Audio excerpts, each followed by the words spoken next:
morning, good afternoon, and good evening, everyone. I'm so happy to see you all here with us online again. And welcome Terry Metcalf, who is going to talk about an amazing session today as well. So, hi Terry, how are you? Hello, I am well, thank you. Yeah, I'm really well. Surprised it's so far into 2022 already, but yeah, the year is blasting by already. But I am doing brilliantly, thank you. Yes, that sounds good, and so happy to hear it. You know, we have met already last year already, and then we talked a lot about what you're doing and what is your passion. And maybe our audience already remember that you're also a Microsoft AI MVP and you're passionate about using traditional software engineering techniques for data. Solutions to improve how to deliver machine learning projects. That sounds really amazing. Do you use a lot Databricks? That is your main sessions about at AI42. Yes, yeah. So as a company, we do a whole amount. Like pretty much everything we do is very Spark based, be that on Databricks or Synapse or just Spark in general. But yeah, all of that stuff, pretty much everything we do nowadays is Spark, and helping customers kind of understand how you work with Spark and machine learning in a distribution, and how you kind of get the best out of all of those tools. Yes, because these are pretty amazing tools, right? So Yeah, they're great. They're one of these though because it's such a different paradigm shift to what a lot of people are used to.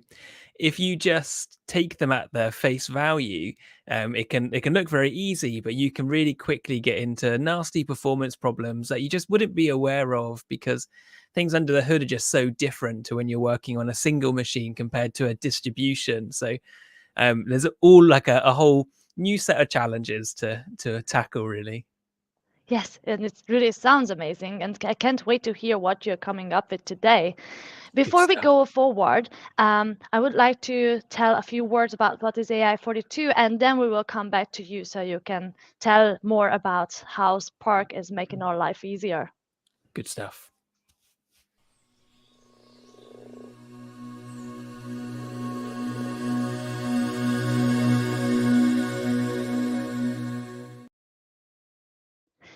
So, hi and welcome everyone. Again, I'm very happy that I can welcome all of you at this session of AI42. The motivation for starting AI42 comes from the recognition that there is no good starting material. And AI42 is a strong team consisting of three Microsoft AI MVPs that strive to provide you with a valuable series of lectures that will help you jumpstart your career in data science and AI. AI42 aims to provide you with the necessary know how that can help you land your dream job as long as it is related to data science or machine learning. And the concept is really simple. It involves professionals from all around the globe explaining you the underlying mathematics, statistics, probability calculations, data science, and machine learning techniques, and we will guide you through. All you have to do is to follow our channel and enjoy the content every second week filled with real life cases and experts' experiences. And you don't need to worry. We will start from scratch, but that's how all started. And we are very happy to build it up from there. You can always stop and rewind the videos or ask for clarification in the comment section. And we really hope to assist you on this wonderful journey and have you as a speaker one day. By creating cross collaborations with other organizations, we can give the best opportunities to broaden your network in the AI and data science communities. So, with the combination of our offered services, we would support less fortunate people and organizations that are not that recognized yet, even though they would deserve it. And our organization is sponsored by Microsoft and Miles. We are really humbled by all the support we get from our contributors as well. Thank you, Levante Pongor, for all the beautiful graphical content and Mina Mari for the cool intro music before our event. We are also in close collaboration with C Sharp Corner and Global AI Community, so our lectures are going to be available also on their YouTube channel, additionally to our own media. And Nicolette Todd creates and reviews all our text content we use on our website or advertisements and during our sessions. Please go ahead and follow us on Facebook, Instagram, and Twitter to become a part of this growing community where we will share knowledge and fun. You will find every information that will bring you to an advanced level in the field of AI and data science. You can watch our recorded sessions on YouTube, and you can find our upcoming sessions on our meetup page. The Code of Conduct outlines expectations for participating in our community as well as steps for reporting unacceptable behavior. We are committed to providing a welcoming and inspiring community for all. So please be friendly and be patient, be welcoming and be respectful for each other. Read more about our code of conduct on this webpage, please. So I think with that, let's go back to our speaker. Hello. Hi, Terry. It's nice to see you back. And we all know that we have met already, and we already know that this is going to be the second part of that session where we were talking about advanced analytics using Apache Spark in Azure Databricks. And today we are going to talk about graph-based analytics. Can you tell a few words what we are going to hear about today?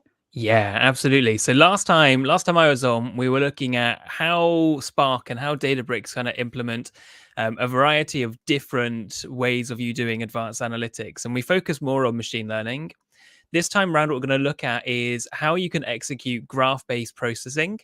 And so graph-based processing is fantastic where you've got highly connected data. And what you want to do is reshape that in a format that really suits that way of thinking. And so we'll go through that. We'll go through a bit about the theory, where it came from, and then we'll look at some practical implementations in Databricks using Spark. That sounds really exciting.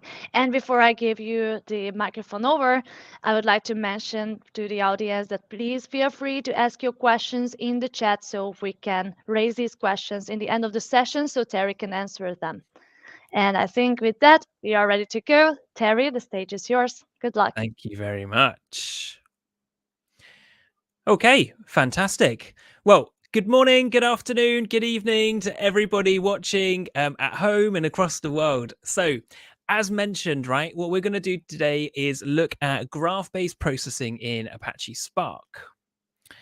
And off we go. So, as I mentioned, my name's Terry McCann. I run a company in the UK called Advancing Analytics, and we are a data analytics consultancy specializing in engineering and also in machine learning and AI and anything essentially advanced analytics. It's worth calling out that we have a YouTube channel where we're constantly putting different videos about Apache Spark and about pretty much anything related to advanced analytics on the Azure platform. There's a couple of videos which are worth checking out on here, particularly that kind of reinforce a lot of the topics that we're going to talk about. You can see one of them on here, which is about graph theory and centrality. And then we have another kind of higher level introduction to graph theory. So do check those out. A little bits about me. I've been doing this for a decent amount of time now. I haven't updated this slide for about 3 years, so you can just add numbers on. But yeah, as mentioned, I'm an AI MVP, which pretty much just means I spend a lot of my time doing talks like this, and probably not enough time doing real work if you asked the team. So what are we going to look at then in detail today? So we're going to look at what graph processing is. We're going to look at some of the theory, and we're going to talk about nodes, edges, and we're going to delve in to some of the processes, and in particular, an interesting approach called ASCII-based matching. And then finally, we're going to understand why graph processing is a big deal and how it will change the way that you potentially work with highly connected data. Okay, so what is a graph database, right?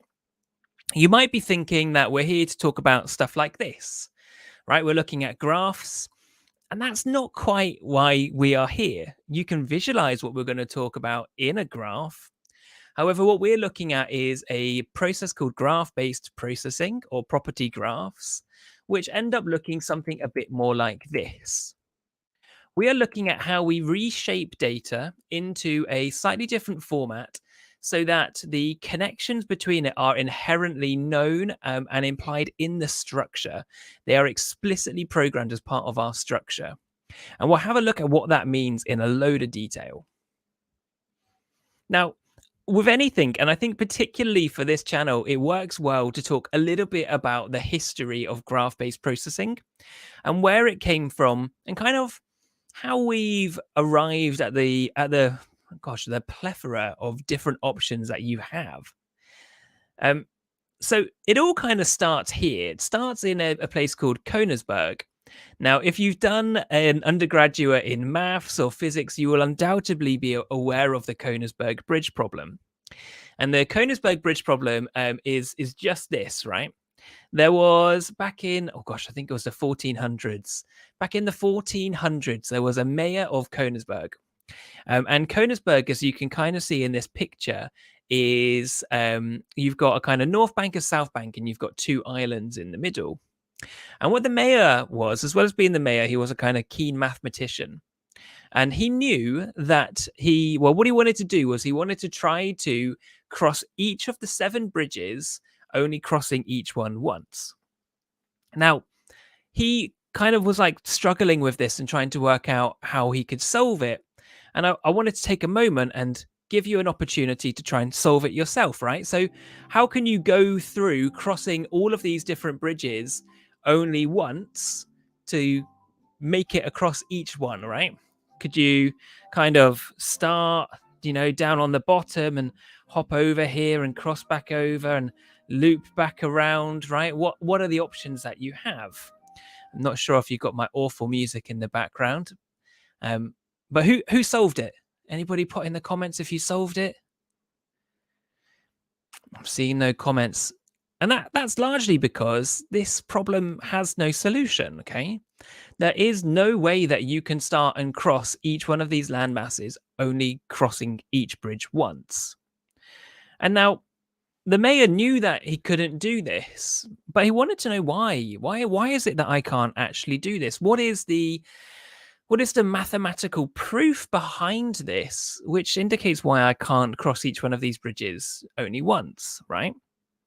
And so he tried solving it himself, couldn't quite work it out. And so he wrote to one of the most kind of prominent mathematicians at the time, this man, a chap called Leonhard Euler. And again, if you've done any mathematics in the past, you'll be completely familiar with the name Euler. Euler has had such a huge impact on mathematics. Lots of things like irrational numbers and other things have come from Euler, and he has had a huge impact on mathematics. And so the mayor of Königsberg wrote to Euler and he said, look, this is my problem. This is what I'm trying to do, but I can't quite understand why this doesn't work. And at first, Euler just dismissed it. He thought, this isn't, something that I should put, my enormous brain power behind. This is something quite child play. I'm not interested in doing this. But eventually he revisited the problem and started noticing that there was actually something quite interesting behind it when you abstracted yourself kind of away from the problem. And so what Euler did was he looked to kind of take this idea and start trying to break it down into what are the kind of key components really happening here. As mentioned, you've kind of got this North Bank, you've got a South Bank, and you've got these two islands. Now, Euler tried to simplify that into a picture that looked a bit like this. Each one of these dots being one of those land masses, okay? And what Euler did was he came to know these as vertices or nodes. Okay, Euler would refer to them as vertices. In graph-based processing, they're typically known as nodes or vertices. Okay, and then the connections between those are what were known as edges. And so what we started to see is we started to get a picture that looked a bit like this. We've got those 4 nodes connected by a number of different edges. And now what you can start doing here is you can start plotting the degrees of centrality. So you can see there we've got 5 on the left and then we've got 3 on each. And when we have a structure like this, where we have all odd numbers, it makes it impossible for us to kind of follow through that process of connecting through each one of these edges only once. It just doesn't work.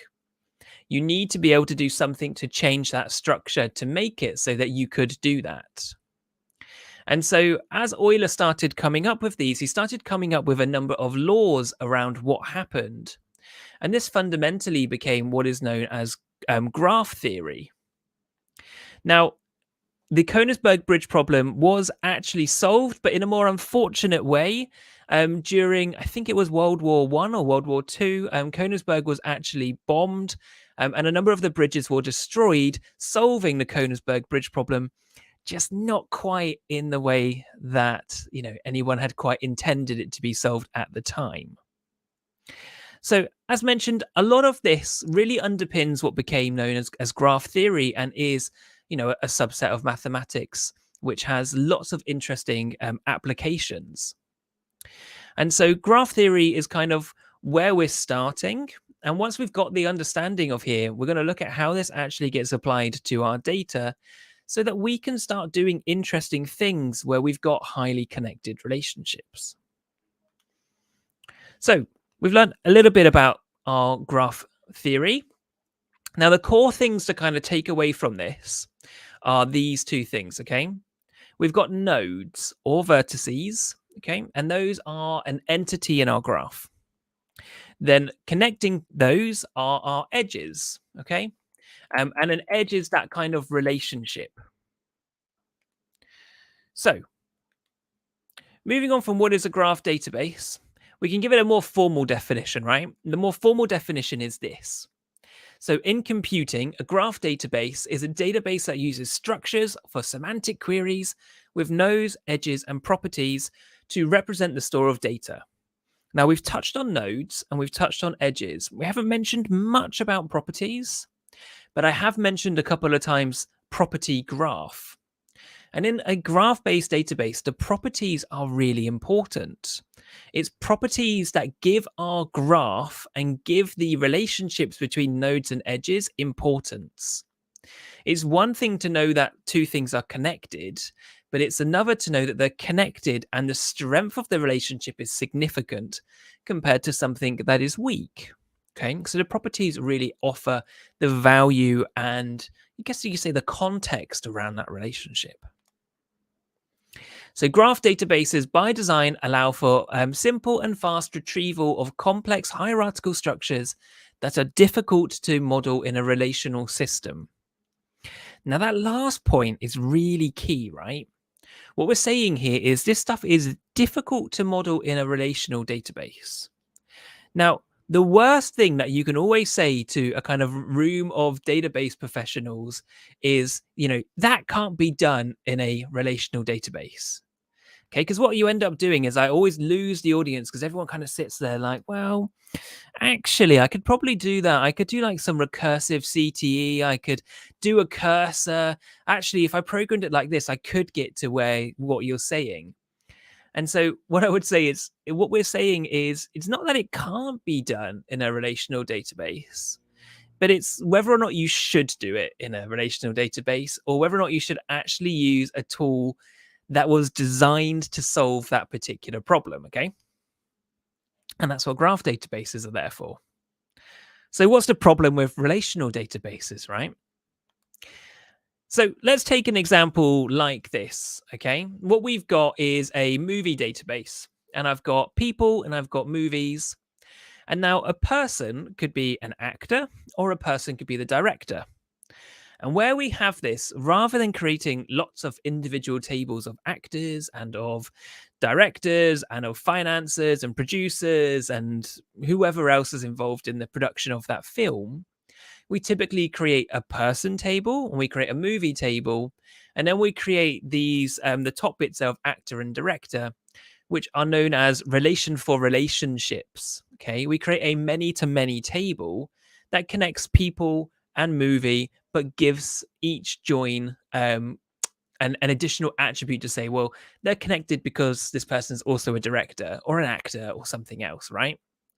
Now, the problem here is that each time you try to scale this, you need to add more and more into here. Each time you need to keep adding more and more and more many to many relationships for each time that you need to add on some other kind of relationship. Okay. We also have a problem here, which is known as impedance mismatch, which is where potentially a relational database might be the right place to store something, but it might not be. It might actually be the wrong place to store something. And let's take a super basic form like this, right? In a very old school looking application where we've got customer information, we've got the terms of purchase, we've got line item information, we've got sub information, as well as messaging. Okay, we've got a huge amount of information. Now, if you've ever worked with a relational database, you'll be very familiar with seeing potentially thousands of tables which underpin that database. And this would be no exception, right? We'd end up storing these in a variety of different ways. Now, you could argue that we don't need to store them in that way. We could store them in a format that is most suitable for what this purpose is. And you might suggest that actually we could store them in a document database, right? You could store them in something slightly different. And so, this difference in knowing where to store stuff is kind of where we'll start talking about next. So, some of the problems are, right, that a relational database can be quite complex to store and model relationships. You would think a relational database, right, that the relational aspect of a relational database relates to how easy it is to make relationships. But really, a database has no inherent idea of relationships. Sure, you can apply things like foreign keys and primary keys to enforce a relationship, but inherently, there is no connection between a customer and a product, right? There's no way to inherently see that. You have to know how that is connected. And as you start scaling these things up, they can become more and more complicated. Performance degrades with more data. So the more and more data that we put in, the more and more the performance will start to slow down because what we're trying to do potentially isn't the right shape of query for that particular store. And queries can be long and complex. And there might be a more simpler way to actually solve some of that. And so a lot of kind of thought went into this process. And pretty much starting in the early 2000s, we started seeing a rise of papers coming out from some of the big players, from Google, from Amazon, looking at different ways in which we could start storing data that wasn't so focused around relational databases and suggested a different approach, right? And that all really kicked off with two key papers, the Google Distributed File System paper and the MapReduce paper, which came a little bit later, which is this one on the screen. And they were talking about a scaled out approach to storing data so that you could take advantage of multiple machines rather than just one machine. From that, we had the big table paper as well, talking about another way. And then the last one we had, or one of the key ones anyway, was DynamoDB. And so what we are looking at here is multiple ways of distributing your data, as well as storing your data in a format that is more relevant. And so this kind of brought the term polyglot persistence. And polyglot persistence is written about a lot in a great book by Martin Fowler. This book is quite old now, but it's a very thin book, and it's called NoSQL Distilled. And if you don't want to read the thin book, you can actually just watch a video on YouTube called NoSQL Distilled in 60 minutes. And it's pretty much that whole book and everything you'd want to know about polyglot persistence in about 30 minutes. But what polyglot persistence tells us is to pick the best store for the problem that we have. So if you look at this picture, right, you've got shopping cart and session data. Maybe that is best stored in a key value store as opposed to a relational database. Completed orders might be stored better in a document store. Inventory and price data, that's perfect relational data, right? Put that in a relational DB. Or where you've got customer interactions and a customer social graph, maybe it's best to put that in a graph store. Okay. So relational is fantastic, but polyglot persistence tells us to use the right data store for the challenge that we're facing. And if that challenge is highly connected data, then a relational system just might not be the right job. Okay. Might not be the right tool for the job. So, what is the right tool, right? It's a property graph. That's why we're here. That's what we've been talking about. A property graph potentially is a better option. Now, we've seen these, right? Nodes and edges. Now, these are the key core building blocks of a property graph. Now, the difference that we have here compared to what we saw in Euler's diagram is we have a direction on that arrow, right? Our node and our other node are connected, and the connection is directional. Okay. Now, you can get bidirectional graphs, but for a lot of property graphs, the direction is important. And I'll explain what I mean there in a moment. So, moving on, right? An example might be this. One of our nodes is the idea of a person, and the other idea is a movie. And we can say that this person acted in a movie. Okay. So that's our connection. The connection is that that person has acted in that movie. So let's take an example, right? We've got Robin Williams. Robin Williams acted in the film Jumanji. I'm never sure when I wrote these slides why I picked Jumanji as my film for an example, but I'm always surprised when it comes up. Great film. So Robin Williams acted in the film Jumanji, right? We've got a connection there. Another example might be a person and a directed relationship. Same thing, two nodes, but now the edge is different. Okay. So it might be that James Cameron directed the movie Titanic, for example. Or what we could have is something like this, right? We've got entities which become nodes, as we've mentioned. We've got foreign keys and primary keys will become our edges. So as we're translating from the relational world to the graph world, these are some basic rules that we can apply. Many to many relationships will just become edges. And attributed joins on edges become properties, right? How we give strength to our connections, those are what we're going to use to ultimately enforce our property graph. Okay. So let's take another example, right? A user rated a movie. Now we could leave it like that, or we could say that Ash rated the movie Alien and he rated it a 9. So out of 10, he gives it a 9, right? Now we know somebody interacted with that movie, and we know the difference now that somebody really liked that movie, right? So it's a slightly different way of thinking, but we've reinforced a connection.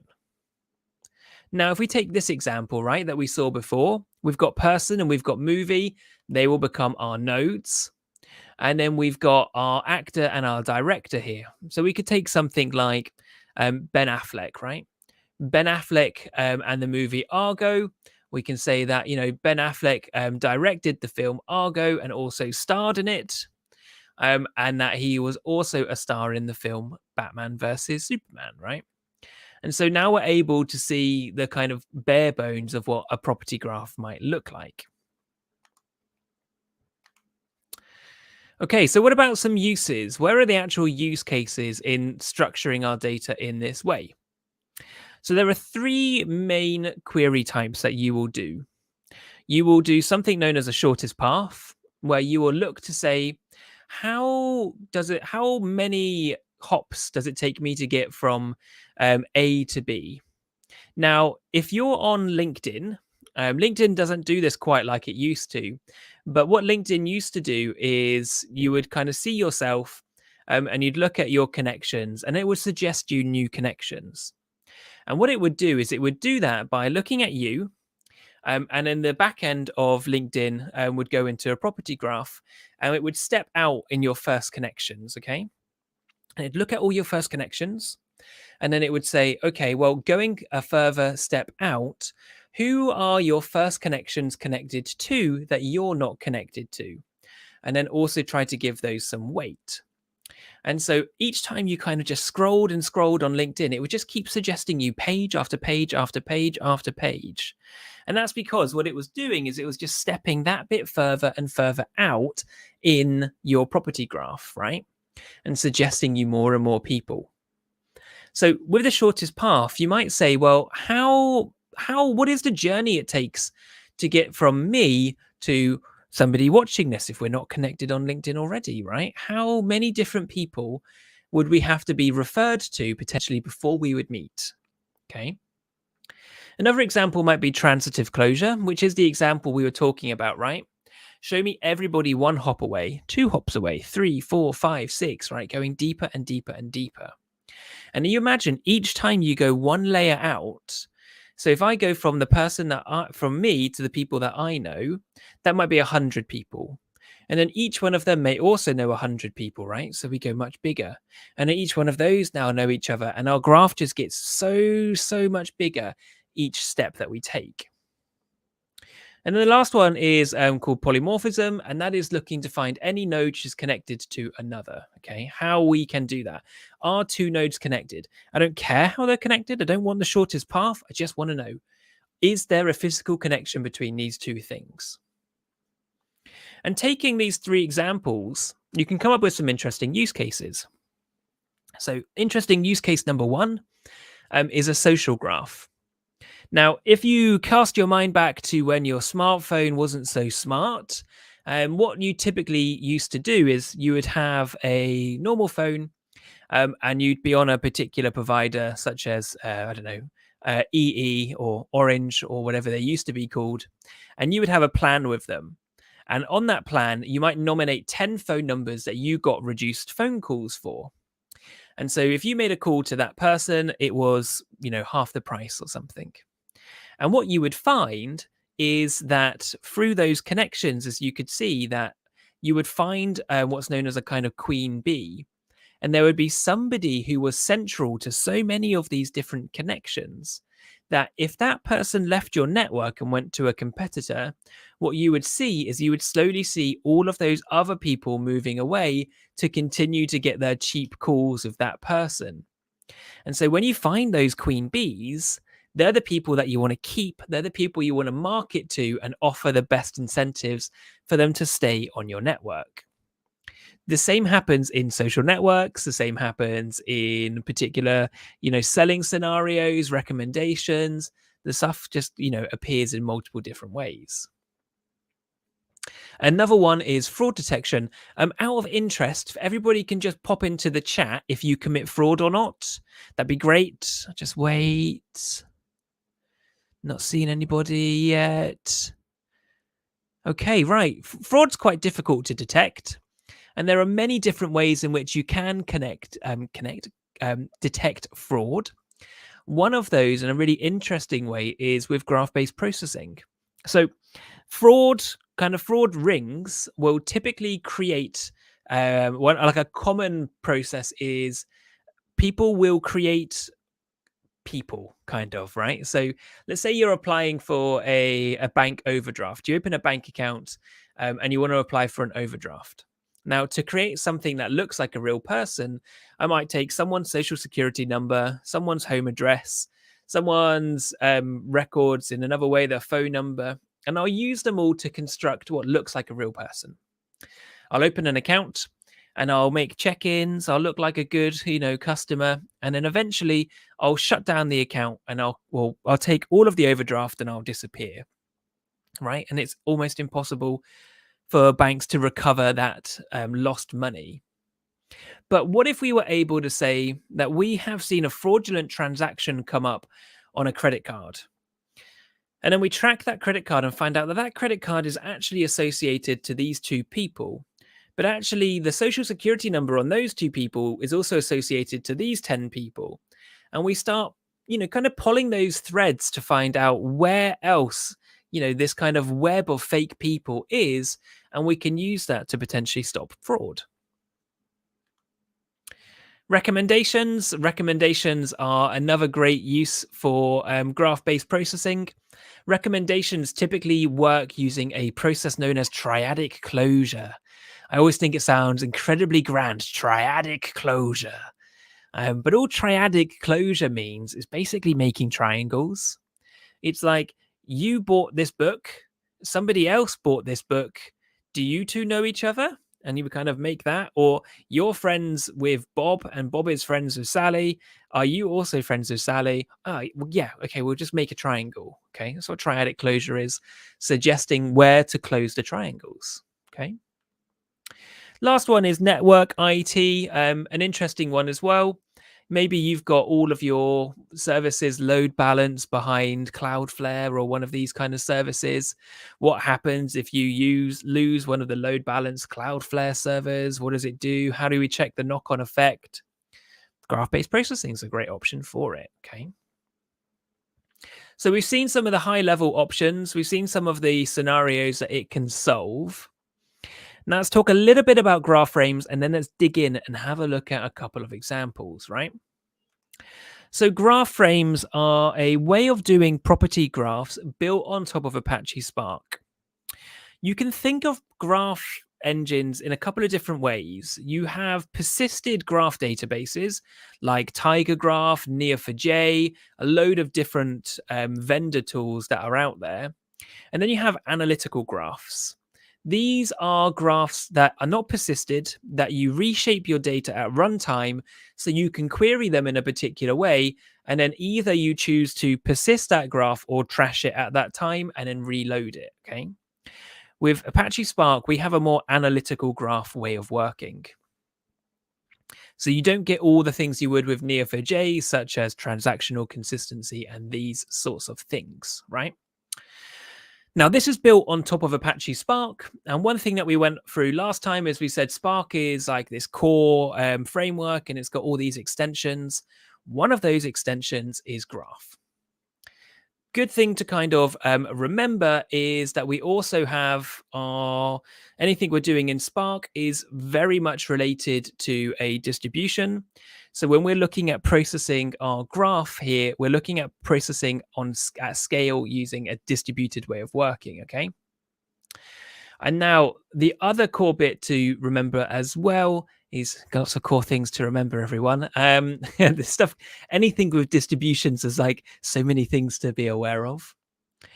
But Spark has gone through so many changes over the last, gosh, it's 11 years now that Spark's been around. In particularly over the last 5 years, we've shifted away from working in a way known as RDDs, resilient distributed data sets, to a declarative way of working, which uses data frames. And one thing we touched on in the last session was there's Spark ML, there's MLlib and there's Spark ML. And MLlib looked at RDDs and Spark ML looked at data frames. For graph-based processing, there's a very similar thing. There's GraphX, which is the old RDD way of working, and there are graph frames, which is the data frame way of working. Okay, it says up there, graph frames are to data frames as GraphX is to RDDs, right? So basically, just don't look at GraphX. Okay, it's too complicated, it's too low level, it's too hard to get started with. Ignore that it's a thing and just focus on graph frames. Okay. So let's have a look at a few bits, right? Okay, so I'm going to move over here. Now, this is Azure Databricks. If you've never looked at it before, what you've got in here is a kind of multi-purpose environment for working with Spark in Python, Scala, R, SQL, whole variety of different languages. Okay. And so what I've done is I've created a notebook here called Exploring Movie Data with Graph-Based Processing. Okay. And so the first thing that you've got up here is we've got an example here that says, right, a lot of these examples demonstrate a lot of the key information that comes from graph frames, the graph frame user guide. So if I hop up here, this graph frame user guide is a really useful place to get started when you're looking into graph-based processing. It'll take you through a lot of the things like breadth first search, things that we won't cover off today, but are good things to understand the difference between a breadth-based search compared to a depth-based search and what the implications are, how you stop in actually traversing a graph and what you want to do. Okay, so it's a great place to start. So I've got some data, and I'm happy to share all of this stuff. As always, if you want these notebooks, I will pass them on. I've got some data here which uses some movie data. I'm just going to copy the URL as it seems to expire very quickly each time I run this notebook. And let's pop it in. So first things first, let's just run these two. What I'm going to do is I'm going to import a couple of libraries. I've got my main kind of PySpark libraries, which have got a whole load of things that I'm going to use for transforming my data. Then I've got this one. From graph frames, import everything in there. And I'm also using pandas as well so that I can read that data from GitHub. Now, graph frames, it's worth calling out at this point that I'm using a cluster. And the cluster I am using is using a runtime. Okay, so this is Databricks' way of encapsulating your environment. And so this is using 10.2 ML, right? The ML part on here is quite important.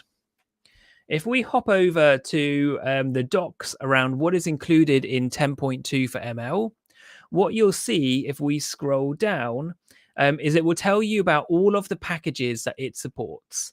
So you can see all of these different Python libraries are on here. A whole load of R libraries are on here as well. Different GPU configurations, loads and loads and loads, right? One of the things that come here, it says top tier libraries that are included are things like TensorFlow, Torch, MLflow, and then this guy, right? Graph frames, the one that we want. Again, you can kind of click through this stuff and get a little bit of documentation. The docs from Microsoft are nothing compared to the user guide, so kind of just use the two in combination.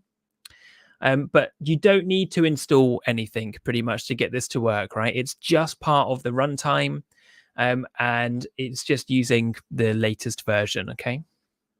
So we're all set up there. And we'll let that one come back. So we've read some data in. If we display that data, it looks a bit like this, okay? We've got a number of attributes. Here I've got the director. I've got things like the duration of the film, whether it was in color or not, who the actors were. So this had a secondary actor of Orlando Bloom and a primary actor of Johnny Depp.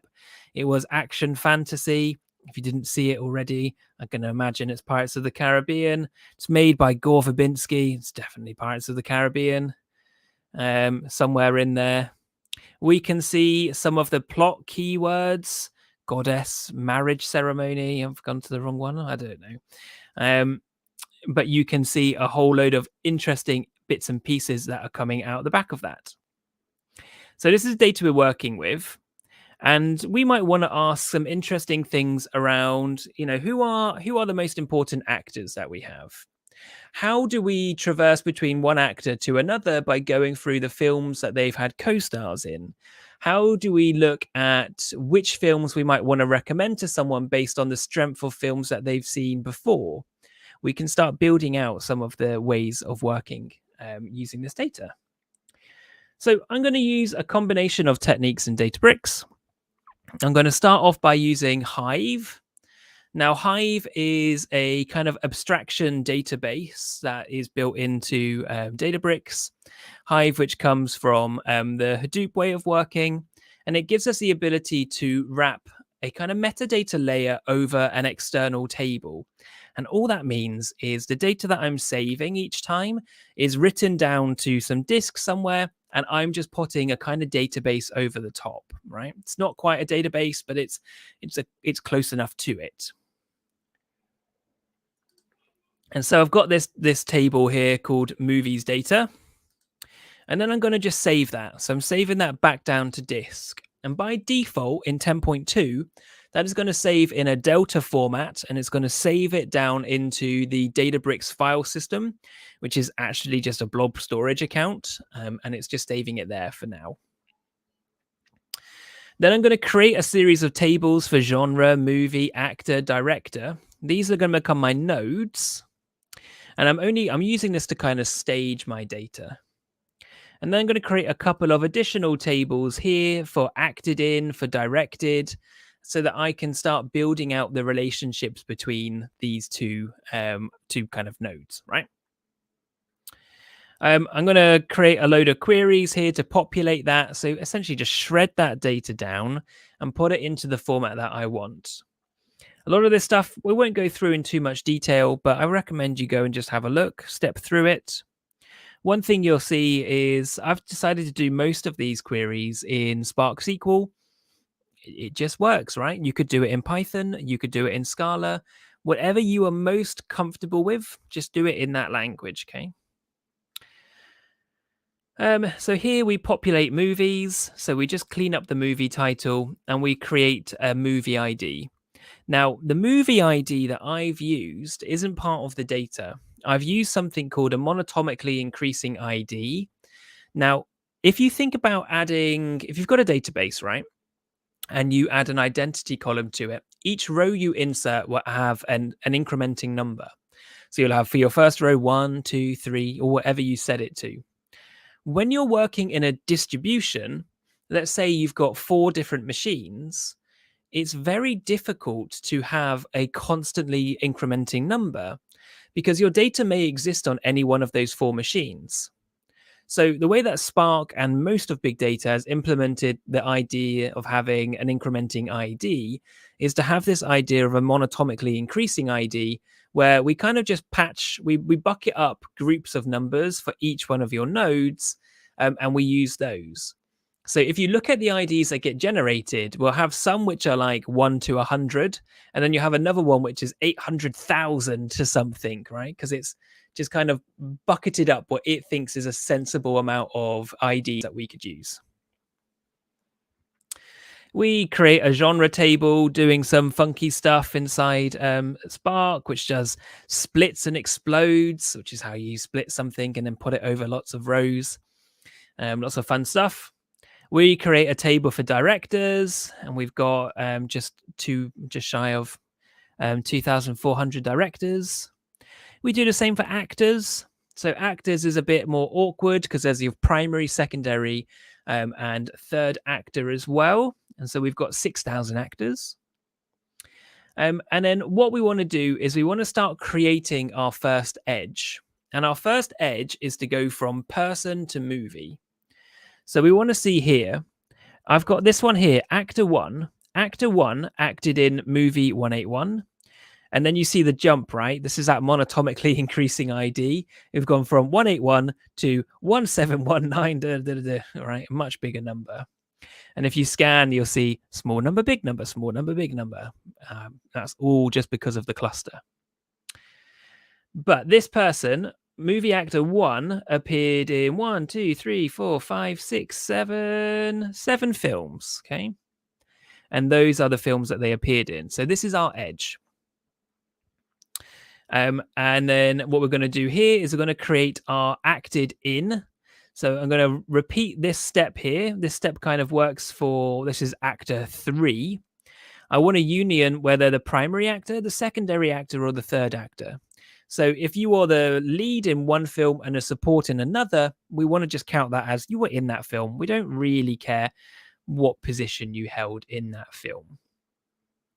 And then what I'm going to do is, because of the way that Spark creates graphs in graph frames, I'm going to start giving each one of my IDs a little bit of a helpful identifier. So I know this is a movie and this is an actor. Now, when you create a normal graph, what you'll do is you'll create a series of nodes and a series of edges, and you'll build them all up. So you'll create like an array of edges, an array of nodes, and say, this is my graph. Graph frames only supports the idea of having a node and an edge.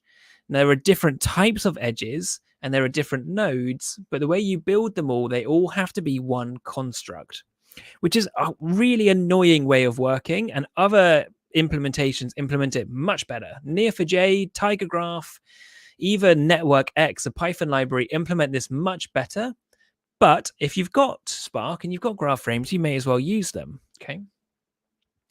So we build these up. I build up another one for starred, which is the other way round from acted. And we've got something that looks a bit like this. So now what we want to do is we want to create our nodes and our edges, and we want to build out a graph. So I'm going to just union these things together, which is my acted in and my starred, or it could be my acted in and my directed, financed, whatever I'm doing. And I build up a load of calculations between one node and another. And I do the similar thing here as well. So these are all of my nodes, and these ones are my edges. So you can see here, 13A, which was an actor, acted in this particular movie, and the relationship was an acted in relationship. And so what I do is I construct that all together, and I make two queries here: my vertices, my nodes, and my edges. And then all I do is I say, I would like you to create me a graph using these vertices and these edges. Okay. And then it will go away and actually reshape that data and construct that graph for us. And so if we get rid of that one, it says here, if you print this graph right, this is a graph frame with these vertices and these edges. Now we can start doing some calculations with this and start seeing what we have. So I'm going to run this query. I'm going to start with my G here, which is my graph. And I'm going to say, go along my edges. And I want you to filter the relationship to be that acted in one, which we built up here. And I want to know how many acted in relationships there are in this graph. And it says there are 15,000, right? And that is pretty much because we've got like 5,000 rows in the data, and there's like 3 for each primary, secondary, and third. So you get a few more, and we distinct them as well. And you end up with 15,000 people. Now, the way that graph processing kind of works is it implements querying in a slightly different way. So where you might be used to in, say, something like SQL, where you would write select star from yada, yada, yada, here what we're doing is we're using this idea, which is called a motif-based search or an ASCII-based search, either way. And the way that it works is it works like this, all right? So you would say, in my graph, I would like you to find, and it builds out this kind of structure where you've got A through E to B. Now, what A and B are two nodes, okay? And E represents the edge in the middle. So it is saying, just start somewhere and go one connection and bring me back all of the nodes, okay? And so what that ends up looking like is something like this. So you can see here, Robin Williams acted in the movie Night at the Museum. Good movie, right? Or we could see, it's another one here, First Night. First Night starred Julia Ormond, okay? So we're hopping through that relationship. Now, I'm not having to say these are the tables, this is how they're joined. The joins and the relationships are implicit, or sorry, they are explicit in this structure. It is just part of now. Our graph has this baked into it. Now, I could go a little bit deeper. What I could say is I want you to actually say, go from here, and I want you to show me every film that starred. So start at a person and go through a film and show me that person, but then also show me that person that also was in the same film, okay? And I think because of my starred in, I might break this a little bit. Too many colon bits in there. But what you end up with is you can see that Robin Williams acted in Night at the Museum, and it's going to say Night at the Museum also starred. So it's not quite a good way to do it. What we should have had is kind of like a directed relationship, and then you would be able to see who was the director in a film that also starred in that film. So let's have a look at a couple of examples. Everybody loves a film with 50 Cent in, right? Add your comments in. What's your favorite 50 Cent film? We all know it's Get Rich or Die Trying, right? We could run a query like this. Find me all films that star 50 Cent. In a sequel way, that looks like this. Select movie title where the actor one is 50 Cent or 50 Cent or 50 Cent. That's one way of doing it, yeah? Another way of doing it would be to say something like this. What I want you to do is I want this to be my motif. I want you to go from actor to movie based on the actor being 50 Cent, okay? And so what we see here is we'll see 50 Cent was in five films, and those five films are A Righteous Kill, Southpaw. Southpaw's a great film. Escape Plan, not so great. No idea what that is. And then the star of the show, right? Okay. I don't think I've actually seen that film. But you get the idea, right? A sequel way of writing this compared with the graph way of writing this. Now, I've only got a limited amount of character keys that I can do in my lifetime. There's that horrible website you can go on where it works out your typing speed and how long you've got left to live and how many characters you can type. If you really want to get morbid, have a look at it. But I want to write things in the most concise way possible. And so that's one way. Now, what if I wanted to do something like our example where we were saying, I want to go a level out in my graph. I want to find all the films which starred 50 Cent and then find all of the actors who were also in those films, right? So think about it. I'm 50 Cent, and then I'm going into the films that 50 Cent was in. And then I'm looking at all of the actors, so one layer out, who were in those films. So we're going to go from 1 to 5 to however many then at that point, 25, depending on if there's overlapping actors. To do that in SQL, this starts getting a bit complicated. You're needing to do things, there's inner joins, we're having to make subqueries and then calculate them out. It's starting to get a bit complicated. And the reason also why this starts to become a problem is relational databases aren't geared up for this. Relational databases will just, as you go deeper and deeper and deeper, the amount of records you find will just kind of exponentially increase with the numbers that you have. And where that happens, there was a study, a few years back now by Neo4j, which looked at the depth of your search. And on a relational database and a graph database, at a depth of 2, they performed almost exactly the same. And at a depth of 3, the graph database returned a query in like a few milliseconds, and the relational database took like a second. And as you went deeper and deeper, by the time they got to 5 or 6, the graph database would take a consistent amount of time, a few seconds, to return that query. And the relational database, they gave up like a day, beyond a day it would take, just because the complexity of going find one set to then find the next set, to then find the next set, it's just not designed for it, right?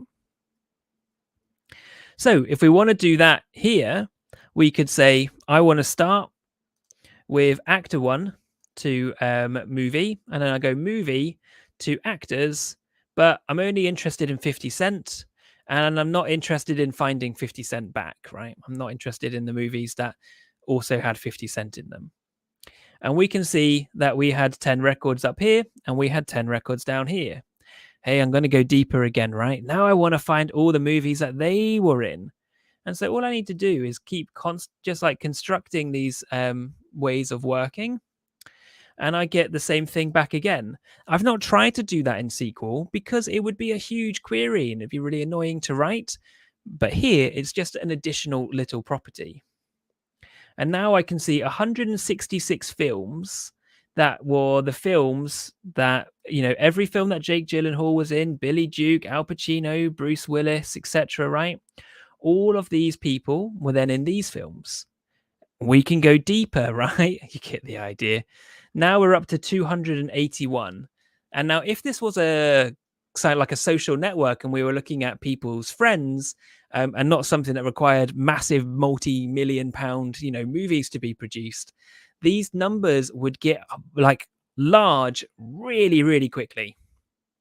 So this kind of way of working can be really useful. Now, it's not all about ASCII ways of working, right? There are different things that we can do. If you have a look at the user guide here, you'll see some of the kind of common things that you might want to do in a graph. You might want to do that breadth search here. You might want to look at strongly connected components. You might want to look at things like PageRank.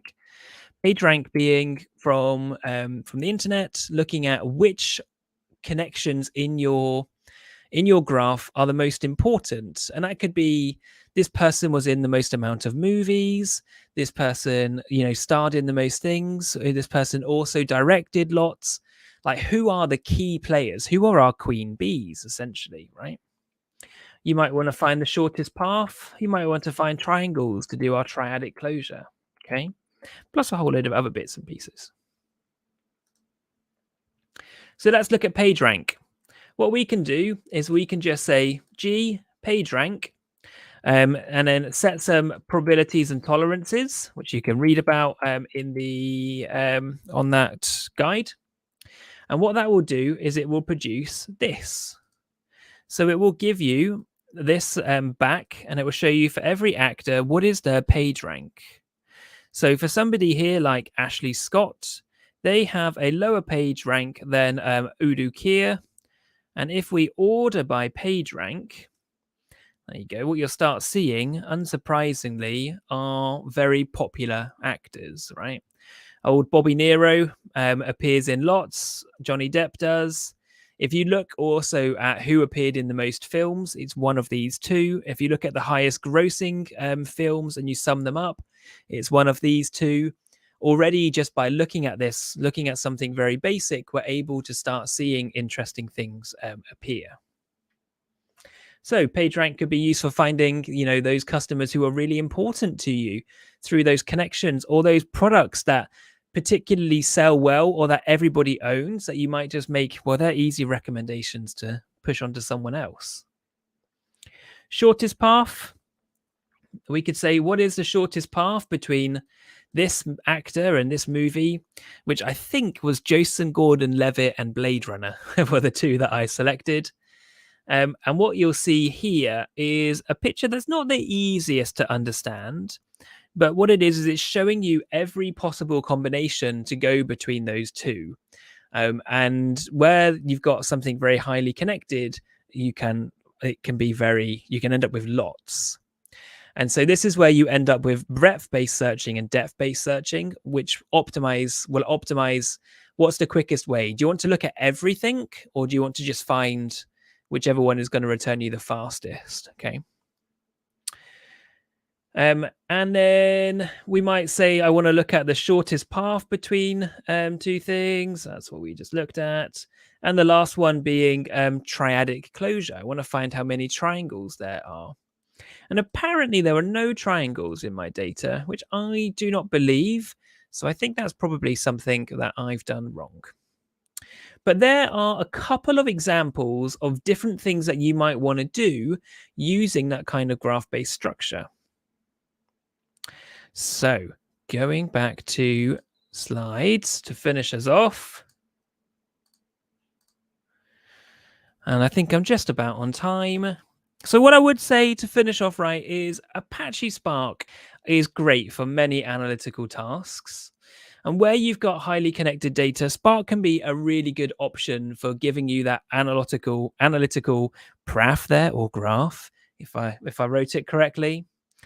But where you need a persisted graph, other tools such as Neo, Tiger Graph, some of the other key vendors are going to be better. Azure Cosmos DB, implementation of Azure Cosmos DB implement the best named graph database of them all, which if you ever say in front of a customer or your colleagues that you're implementing Apache Tinkerpop and that we're going to query it with Gremlin, everyone looks at you like, what on earth are you talking about? But it's a phenomenal tool regardless. And Tinkerpop is just a great thing to say. But those tools are better if you need a persisted graph. But if you need something to just spin up to do analytics on at scale as well, because you've got so much data, Apache Spark is a great place to look. So thank you very much for your attention. And if you do have any questions, drop them in the chat. Love to go through them all. My contact details are there. Do get in touch if you've got any questions or any stumbling blocks. Check out the YouTube as well, because there's some good theory, short theory videos where we go into some of these concepts in a lot more detail. And yeah, give me a shout if you want to know about some real world applications and how you can use graph based processing to solve real problems. Thanks very much. Wow, Terry, thank you so much. It was really exciting to hear about graph-based analytics. And it was really nicely understandable and all that. And I think it was really interesting to hear about this approach. And it's quite important as well when it comes to have a good understanding of data. So it was really interesting. Thank you so much. You are welcome. And we have some questions actually. For example, this one. So, is it possible to store metadata in a graph database? Yes. So metadata typically will be some kind of combination of properties, but it may also just be attributes about a node. So it could be like, we take the example again of movies, right? Our whole movie node was just the movie and was just the ID and the name. But you could have also added in there what was the total grossing revenue, what was the budget, who was the production studio, all of the other key bits of information that you would typically want to then be able to store. The other way of doing that is you could actually just store for like basically everything you put in a graph slows your graph down, okay? Unless it's useful for what you're trying to do, like leave it out. But what you can do, and is a very kind of common pattern, is you'll bake whatever you need into a graph, you'll make your queries, and then you'll look at the output of that and kind of just bring it back in the context of the rest of your data. So you might use the graph to generate the responses and then use the rest of your data to convert that back into that meaningful metadata and the rest of the attributes. You could do either really. But keeping a graph as succinct as possible just hopefully eliminates crazy long running queries, because it's very easy to get stuck in never ending loops in graph databases. Yes. Thank you, Terry, for the great answer and for the great question as well. Absolutely. So, and we have another one from Gabriel as well, which I think it's important to discuss as well, to see any recommendation where to start learning Databricks and PySpark from the beginning. Yes. Yeah. So I would say at this point, looking at Spark is just generally a great option for everybody. There was a Stack Overflow survey at the end of last year, and in that they ask everybody about what skills they have and how much money they get paid, and then they try to work out a kind of monetary value for each framework that you know and each skill you have. And the highest kind of net yielding skill that you could have was Apache Spark in the last survey, for data, that is. Nice. So learning Spark basically will make you more money is the theory. Where to Yes. start? There are tons of great resources. Databricks have got a load. We've got loads. So we've got like 150 videos on our YouTube channel. I would recommend, always recommend YouTube as a great place to start, but also have a look at Databricks. Databricks have a thing called the Community Edition. It's a free-to-use version of their software. You can it technically runs in AWS, but you don't need an AWS account or anything. And you can try all of the examples that we run through. They'll just work there, and they'll work pretty well. Thank you, Terry. And I think we will also share your previous session at AI42, because that was also a really good intro to Databricks itself and to Spark. So I think that's a good idea also to share in the comments in a sec. And also to that, you also have this podcast called Data Science in Production. Yep. And I assume you have a lot of nice content there as well for those who would like to learn more. Yeah. So for anybody who struggles with getting things live, I often think that people often say, the hardest thing of machine learning is picking which framework. But for a lot of people, the hardest part of machine learning is actually getting something live and offering an ROI. So what the podcast is essentially there to try to help people understand what they need to do. So yeah, please check it out. We will share those links in the chat in a moment. And with that, again, thank you, Terry, for this great session. I enjoyed a lot the way you are talking about these things. It's easier to understand with this kind of flow that you're making Good here. stuff. Yeah, So thank it's a you. lot of fun. I think anything that's rooted in a lot of theory, like all of it, you look at like graph theory, Spark, there's so much like kind of like academic backing to it. And anywhere there's that, I love that stuff. It's Yes. just good fun. We also enjoyed it a lot. I mean, at least me personally enjoyed it very much. So thank you, thank you. And please, those who you would like to continue your journey from here, please remember to check out our YouTube channel as well, where you can find a lot of information already about how to get started with AI. So you can hear about how to get a good understanding about mathematics, the statistical thinking, and all the data science stuff, and all this is there already. And you can also find Terry's session there about Databricks, but there are a lot more about Azure machine learning as well, and more is coming in the coming weeks. Can we bring up the slide so I can show around a little more? Thank you. So next time we are coming back on the 9th of February with Hank, who we're going to talk about how to set up Azure machine learning pipelines. This is going to be also interesting because there you could learn how to automate your machine learning solutions. Then with that, I want to say thank you again, everyone, for joining us. And please also remember, if you would like to be a speaker at AI42, just push your papers into our call for speaker page, which you can see on here. And also, we would like to say thank you in the name of the whole team, I guess. Yes, that's not next. Yes. So thank you, Gosha and Hank, for all the background work you're doing for us. And Terry, thank you again for joining us. Thank you for having me. Always a pleasure. Yes, and the audience, thank you again for joining us today. It was a great session again. I hope you enjoyed yourself, and see you again next time.